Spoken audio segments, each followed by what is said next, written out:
បែដួងនេត្រាមានវាចាថានៅតែស្នេហ៍ដោយស្វងអិនកិច្ចកាយចិត្តមួយដែលបងខំថែទុំឲ្យតែអូនម្នាក់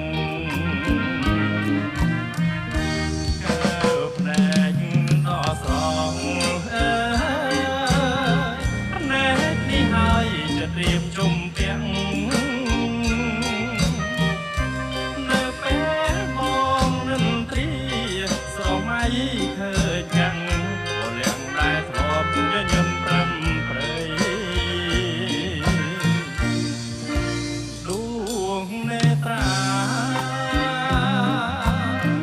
សង្ឃឹមថាជួបគ្នាជាថ្មីចិត្តរៀមនៅតែ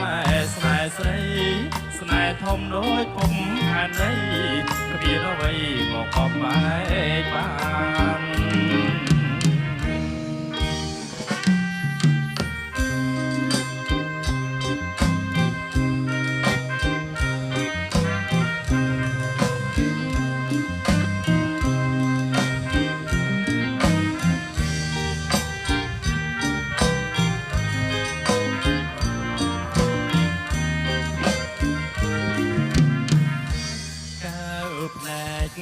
ដល់សង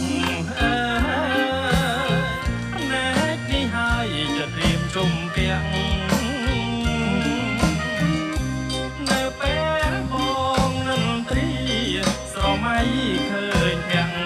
ក៏លៀងតែធ្លាប់ញញឹមប្រឹមប្រៃដួងនេត្រាសង្ឃឹមថាជួបគ្នាជាថ្មីចិត្តរៀមនៅតែស្នេហ៍ស្រីស្នេហ៍ធំដូចពុំខានដីគ្មានអ្វីមកបំបែកបាន